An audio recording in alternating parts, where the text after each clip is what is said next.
Thanks everybody for coming, and thanks to the City of Brampton for starting this and for inviting us to this speaker series. Especially happy to share the stage with my colleagues Gil Penalosa and Pamela Blay.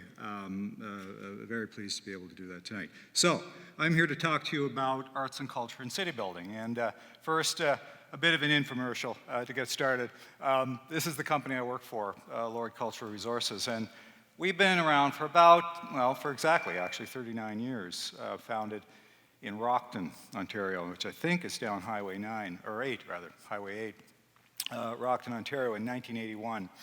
So I've been around for about 39 years now. And as Andrew said in his intro, we do cultural planning of all kinds. We do facility planning for museums and cultural institutions like this one, or we do exhibition development, or we do management consulting. And as you can see, we've got a network of offices around the world. Home base is Toronto, which is the office I work out of. And each one of those little dots on the map is a city in which we've worked. We actually have an analog version of that map up in the office. And it's my job to actually push the pins in to the map, which you'll find me doing whenever we get a job in a city in which we haven't worked before. I'm the guy who goes and puts the pins into the map. So that's how why they keep me around. While I'm not doing that, though, I'm doing other things. And one of the other things that I have been doing, or have done, is, as Andrew said, the City of Brampton Culture Master Plan. We were really privileged to be able to do that. Privileged and a little bit terrified because, as Andrew said, I live here. So this was not a job that could go sideways. This one had to go right. With our colleagues at Nordicity, with our colleagues at the City of Brampton, and we had a really first-rate steering committee as well to guide us along the way and help us out with that plan.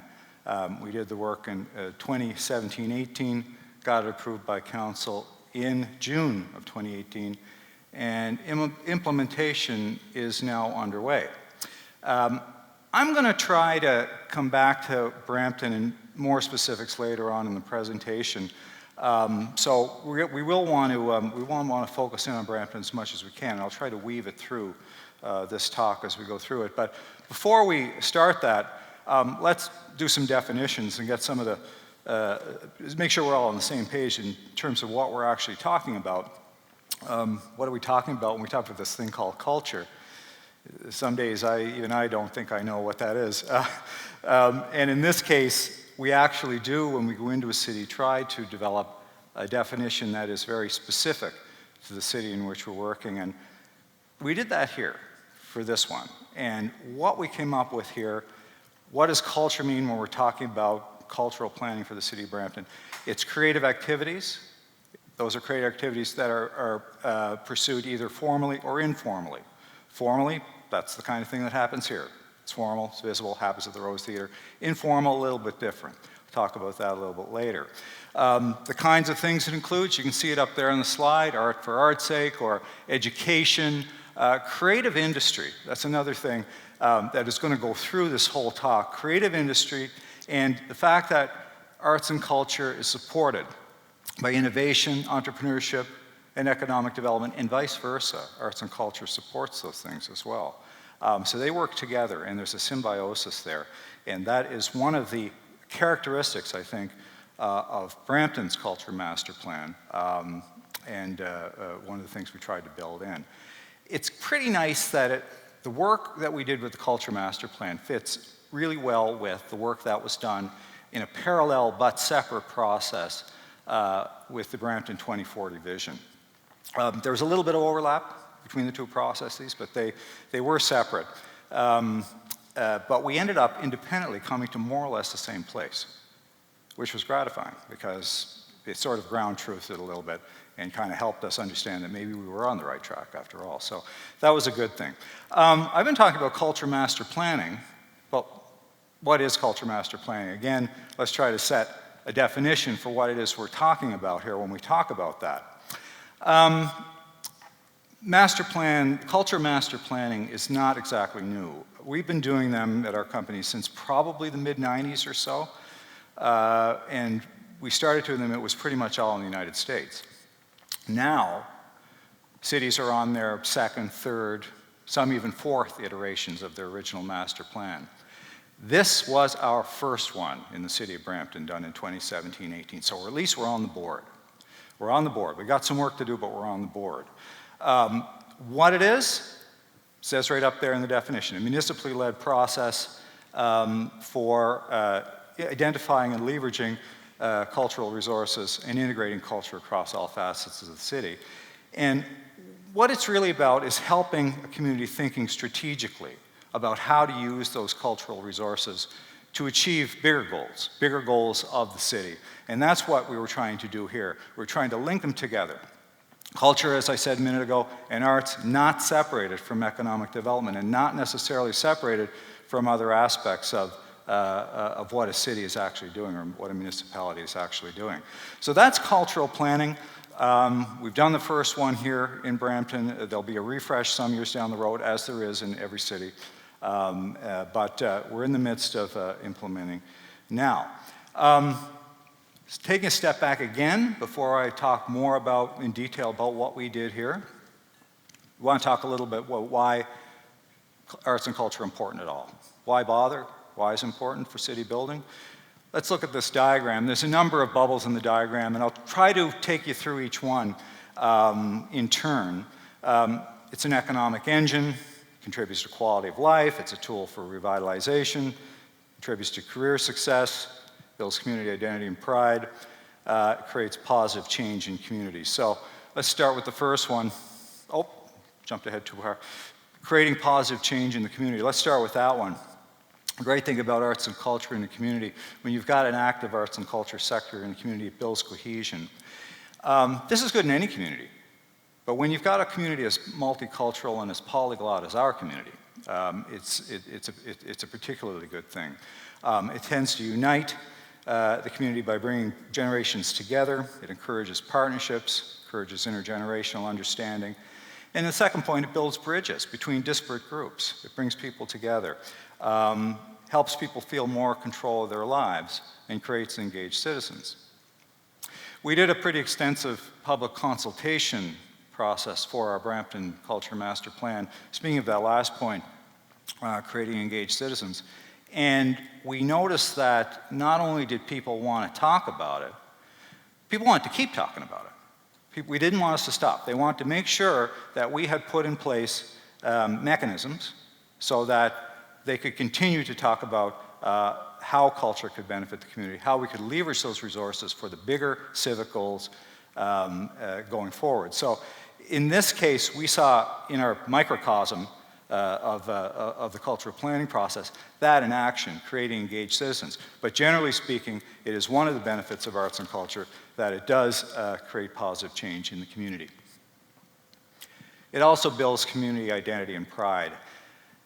That's a thing here. I've been here 17 years, lived in Bramalea 17 years.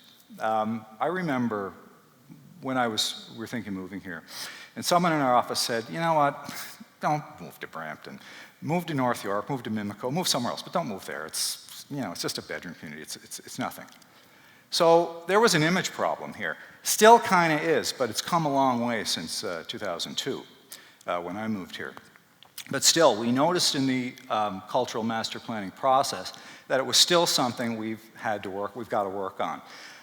That's one of the great things about arts and culture. It does build positive feelings about the community. And it works both inside and outside. It works from inside the community, people who participate in the community. You come here, you come to a show at the Rose, or you go downtown, you see something going on, or in your community, wherever it is, Springdale or wherever the case may be, and you see a cultural event, you're participating in an arts activity, you're going to feel better about your community.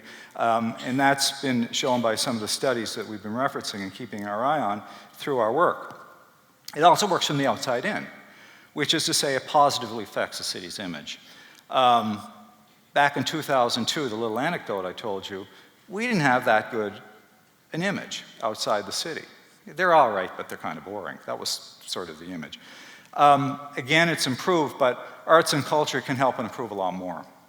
And it can help establish the identity of a city in a much more positive way than before. So it builds community identity and pride, a big benefit of arts and cultural development. The next thing is really placemaking, contributing to quality of life and quality of place. I guess the simplest way to explain placemaking is just to say it's a place, places in town where maybe you couldn't care less about being, turning that into a place where you want to be. Making it a place where you want to go. What's an example? Maybe a distillery district in Toronto. Bunch of old factories. It was an old distillery, in fact. Now it's a place where people really want to be. They really want to go there. Residential, retail, whatnot, cultural activities. Culture helps with that. It's not everything. Culture isn't everything for any of this, by the way, but it's a big part of it. But culture is a big part of that placemaking approach, and it can really help elevate public space. Here we're talking a little bit about public art. Gil talked a little bit about that during his talk. He mentioned public art and its power to help elevate a public space. And public art is also a part of the culture master plan that we've done here for Brampton. So that's the third thing, contributing to quality of life and quality of place. We get a little bit wonky here. This is tool for renewal and revitalization. It does increase tax receipts, so it does that, we have to mention it. A little bit wonkier, but we've got to mention it.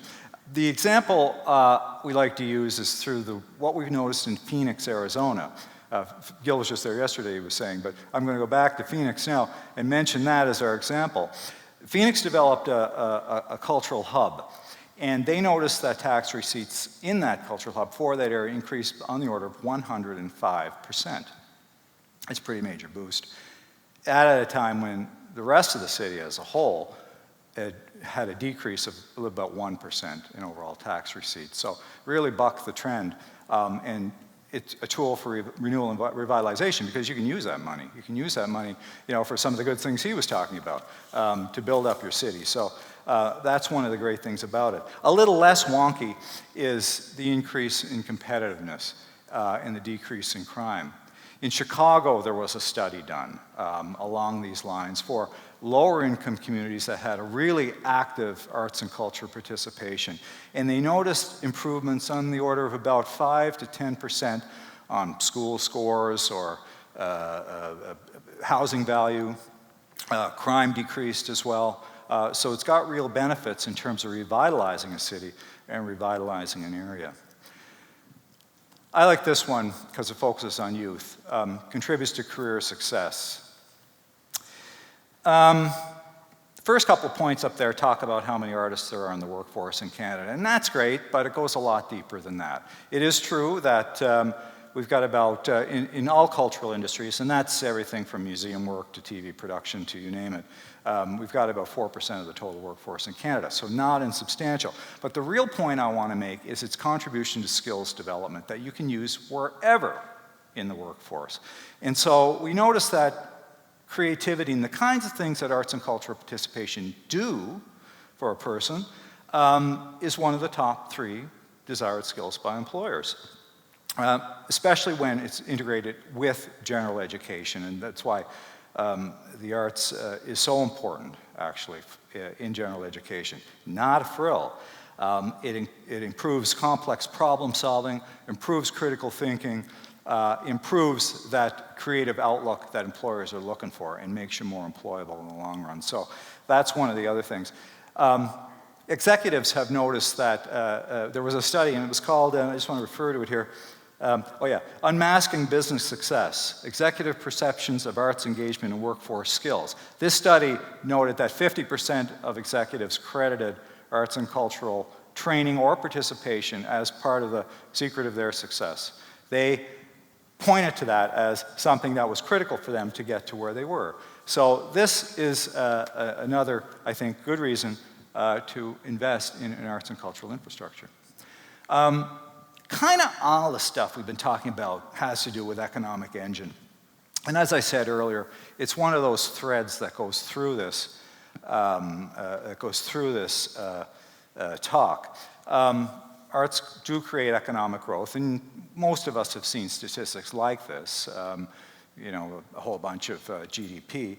That's great. That's a direct impact. There are also indirect impacts, increasing of property values, for example, or attracting cultural tourists.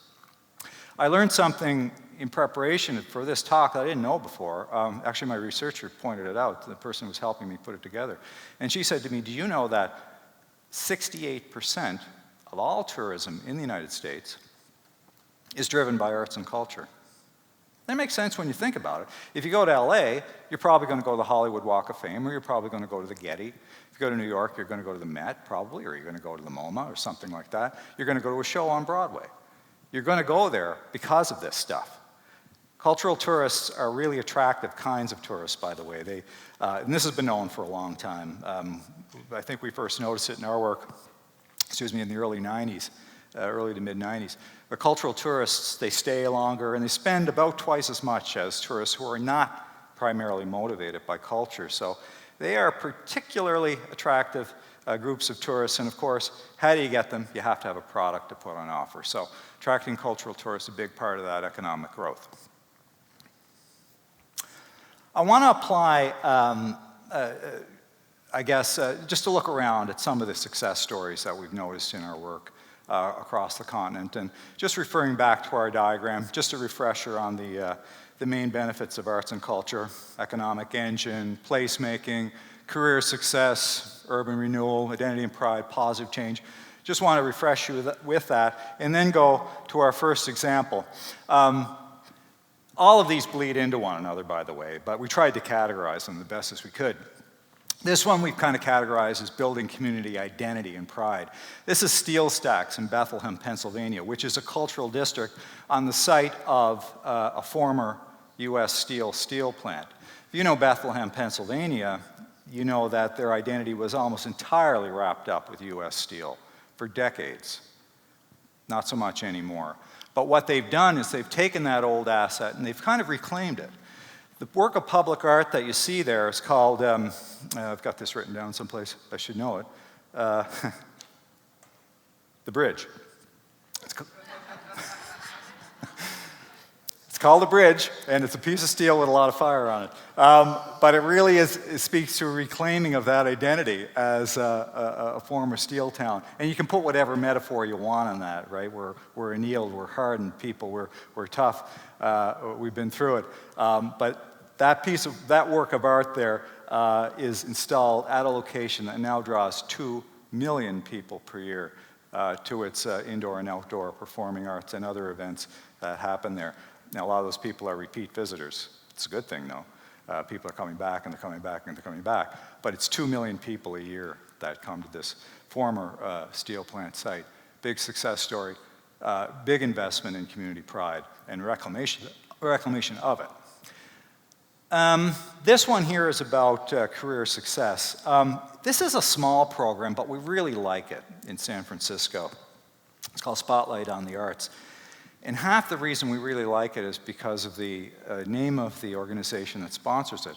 The organization that sponsors it is California Lawyers for the Arts. I love that there's an organization called California Lawyers for the Arts. And they do great work. And what they're doing here is they are focusing on low-income high school students. They're providing internships. They're doing workshops. They're engaging students in college counseling. And in other words, it's a comprehensive workforce development program for these kids using arts as the vehicle. And it's been really quite successful. A small program, but a really nice example of the way that arts and culture has been used to create career success for young people. Quality of placemaking. I'm not sure there's a better example of this than the Bentway in Toronto. I said before, the definition of placemaking, a really simplified definition, is turning a place where you didn't want to be to a place you want to be. Being under the Gardner before this was not really a place where you wanted to be. It wasn't a place I wanted to be, even though I might have found myself under there once or twice with a broken down car. But anyway, it is now a place where you really want to be. Now, it's only 1.75 kilometers. It's between Strawn and Bathurst in Toronto. But they've done a terrific job. They've turned it into informal expressions, a space for informal expressions of art.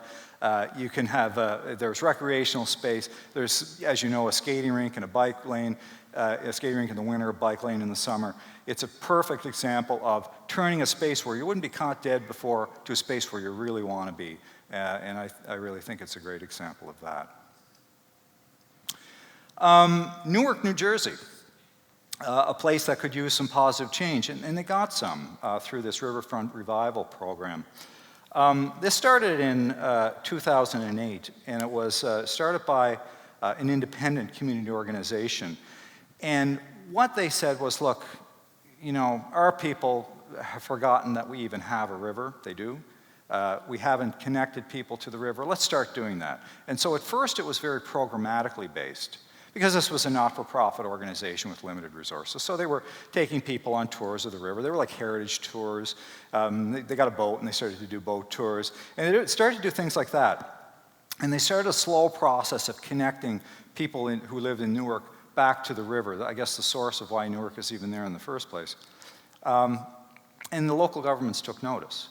The city took notice and the county government both took notice, and they partnered up with the not-for-profit and a couple of others to create something. They made big bigger, in other words. And what they did was they started to add physical improvements to the programmatic focus of the not-for-profit. And the result was Riverfront Revival, which is still going strong in Newark, New Jersey, and is a real good example of creating a positive change in the community. Urban renewal. This is Buffalo.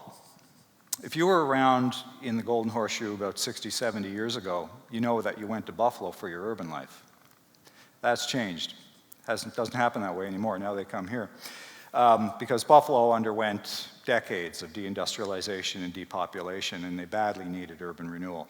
And there's a lot of good people there who've been working on that for a long time. This is one of the fruits of those efforts, Canal Side. It's on the waterfront. And I said before, good arts and cultural planning dovetail with a city's arts and cultural, or rather a city's bigger goals, a city's bigger strategic goals. And in this case, the bigger strategic goal was waterfront revitalization. So Canal Side is a place that built on resources that were already there. The Naval and Military Park, there were a couple of historic ships, is already there. And there were a couple of other things already there. But so built on that, now they've got public art installations, it's vendor kiosks, they've got food and drink, they've got commercial stuff and retail stuff and all kinds of stuff. Again, it's also placemaking. It's a place you didn't want to be before to a place where you really want to be now. And you can see how vibrant it is. And arts and culture is a big part of that, and it's been successful at Canal Side in Buffalo. Buffalo may not regain the population it once had, hasn't regained the population it once had, but it can surely be a lot more vibrant city than it was maybe 20 years ago through efforts such as this. And finally, the economic engine part. There are a lot of arts districts throughout the world, master planned arts districts. These tend to be top-down things, but they can be fairly powerful in generating economic impact. As I said, these examples kind of blend into one another. A lot of this stuff that we've been talking about before also has economic impact, whether direct or indirect, but the cultural districts, it tends to be quite direct. I'm really not going to talk about Dallas or Pittsburgh because Lula is my favorite in Lake Worth, Florida. Partly my favorite because we've been working there recently with them. Lula means it's the intersection of Lucerne Avenue and Lake Avenue, so Lu and La from Lucerne and Lake. And you can see it there on the right, how vibrant and active it is. It started as an initiative of the city. They decided they were just going to leverage arts and culture to revitalize their kind of crappy, frankly, downtown in Lake Worth, Florida. And now there are 83 different institutions there. There are 83 restaurants and music venues and hotels and retail establishments and all kinds of things that makes it a lot more vibrant and a lot better place to be than it was before. Cultural districts they have their pros and their cons. They're not for everybody, but in this case, they've really worked well and they've really rejuvenated that part of Lake Worth, the downtown part of Lake Worth, Florida. Just a bit of a recap before we get into the Brampton Culture Plan. We talked a little bit about our definitions. We tried to define culture as we see it in Brampton. We talked about what cultural master planning actually is, and you can see there it's integrating arts and cultural policy with city strategy to help achieve those big city goals. We talked about how culture creates community and it boosts civic pride and it creates cohesion.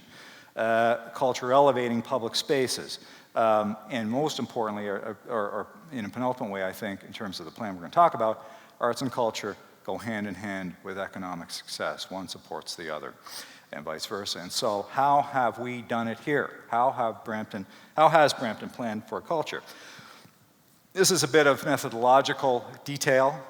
We did it in 3 phases. The first phase was the state of culture, to get the lay of the land, figure out what we had, what our strengths were, what our weaknesses were, what our opportunities were. That's the state of culture report. And through that, we generated a vision for what we wanted to see for culture in Brampton, arts and culture in Brampton, vis-a-vis the bigger goals of the city of Brampton. Phase 2 was public consultation. It was ground truthing that. And phase 3 was the draft and final plan. A little bit more about the consultation. I said before, people were eager to talk about this when we were doing it. And so we managed to get in touch over 2 months with about 3,500 people who live here. This never would have happened without City of Brampton staff, I have to say. A lot of credit goes to them to making that much consultation happen in just a 2-month period. But we did it in various ways. What you're looking at in some of the pictures are the stakeholder workshops. We had some of those. We engaged in pop-up events. We would just show up at the GO station or Bramley City Center or wherever we were going, and we'd engage people that way. For those that couldn't engage in either of those 2 ways, we had an online survey available to them. And because we thought that a youthful voice would be useful and actually needed, we went to a high school and did a high school online survey where we caught up with 128 students, engaged them that way. So the plan is rooted in a lot of public consultation, and we bounced a lot of ideas off of people, and we got a lot of ideas back. So well worth doing. What did we find? This is not everything we found. The plan is online at the City of Brampton website if anybody wants to go into all the details, but I'm just going to cherry pick from it because I want to support what I want to say later. But I guess if there were 3 things that we found that I thought were very important, was that there are plenty of less formal and less visible expressions of culture in this city. There are formal and there are visible expressions of culture. No worries. We've got Beaux-Arts Brampton, we've got the Rose, we've got the Lester B. Pearson, we've got the library system, we've got a lot of stuff.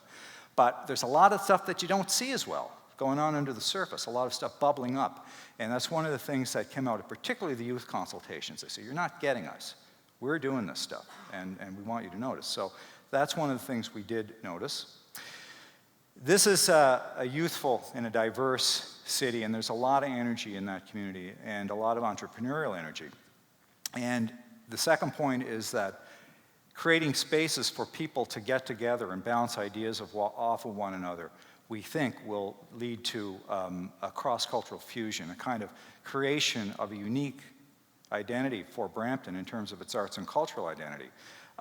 New forms of artistic expression are likely to emerge from this kind of, but we need space for that to happen. We need places for people to get together. We need collision space, I guess is a good way to put it. Places for those who work in record producing, or those who are pure artists, or those who are startup tech entrepreneurs to come together and collide so their ideas could collide and create something new and something different. That's really, I think, one of these are the 3 things that really stuck with me most in our findings. As I say, this is not comprehensive. That would take too long. There are other things that we found, but for me, these are some of the most important. And that all leads to where we're going, what directions arts and culture are going to take in the city based on all that work. This is a snapshot of the culture plan, just because I want to put it up, just so you could see the scope of it. There are 3 themes there: supporting success, developing a community of practice, it's arts and cultural practice, and building our identity. And I said something about identity a little bit earlier. Under those, there are 6 goals: resources, funding, space, talent development, production and presentation, and promotion. And supporting all of those 6 goals are 47 strategies in action. And this is where you relax, because I'm not going to go through all 47 strategies. I'm glad I'm not going through all 47. I can't imagine how you must feel that I'm not going to go through all 47. I'm not going to do that. What I'm going to do, though, is give you a kind of an idiosyncratic feel from where I'm sitting as to what our main directions are and where we're going. And so one of our directions is toward a specific cultural niche or identity. The This Is Brampton series happens here, by the way. It's probably an outgrowth of the Culture Master Plan, and it's towards a specific cultural niche or identity. What are we? What kind of identity do we want to be known for? And there was a discussion when we were doing the Culture Master Plan. What's our relationship to Toronto? It's a big enchilada next door. It's glittery, it's bright, all the bright lights are there. You know, they do everything. Do we want to be the farm team?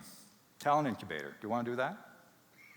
The answer was a resounding no. We didn't want to do that. We wanted to create, those who responded to the question, wanted to create a specific Brampton identity through arts and culture. We are unique. Now what that is, not real sure yet. It's still developing, it's still bubbling up. But it's the direction we're going in, at least. And it's going to be really interesting to see where that lands. How we're going to use all this energy and all this entrepreneurial and youthful and the established cultural institutions that we already have here, how they're all going to come together and create an identity for the city of Brampton that's really different than any of our neighbors. That's one of the directions we're going toward. Another one is toward placemaking. One of our steering committee members had a brilliant phrase, and I love it. It's called city of stage, the city of stage concept. You can take a defined bit of land, like the Bentway, say, in Toronto, 1.75 kilometers, turn that into a really attractive place where you want to be. Or you can think bigger. You can think in terms of a whole city. It's maybe a little bit harder, but you can do it. And so applying a city as stage concept, what's that going to take? Well, it's still being worked on, but one of the things it's going to take is a public art plan. The city did have a public art plan before, but it was pretty small and pretty weak. And we made some recommendations to strengthen it and bring it up and help us go in this direction of placemaking and city as stage. It also works if we can use that concept to use non-traditional places and spaces for cultural expression. There is a focus on the downtown in the culture plan, and that's great, and you can see some of the fruits of that, but it's not only that, it's also the whole city. And anyway, if we think about how the city as stage concept will develop over the years, I think we've got some of the seeds for a really exciting new look for our city, besides all the other things that are happening in Vision 2040. And finally, this direction towards the intersection of arts and culture and creativity and entrepreneurship and innovation. Maybe the best expression of that, or rather the most concrete existing expression of that, is the Center for Innovation and Connected Learning, which will, we think, be built by near the GO station downtown. Now, there's a lot of discussions that have to happen before this goes forward. Mayor and council and all the stakeholders are still really busy dotting I's and crossing T's and figuring things out. So there's a lot of work needs to be done, but the principle and the direction are there. That's the principle and the direction. It's toward the intersection of arts and culture and creativity and entrepreneurship and innovation. That's what this place is supposed to do. And it's supposed to provide some of that collision space I was talking about, so that these people from these different areas can get together and create sparks and create new things. It's going to be an economic engine, and it's going to contribute to career success as well. Master plan's being implemented. And I'll end with, it is happening now. How it's going to end up, we don't really know. It's going to be an exciting ride over the next number of years to see how it develops. But it's all happening now. And with that, I want to say thank you very much for being a great audience. And we look forward to questions at the end. Thank you.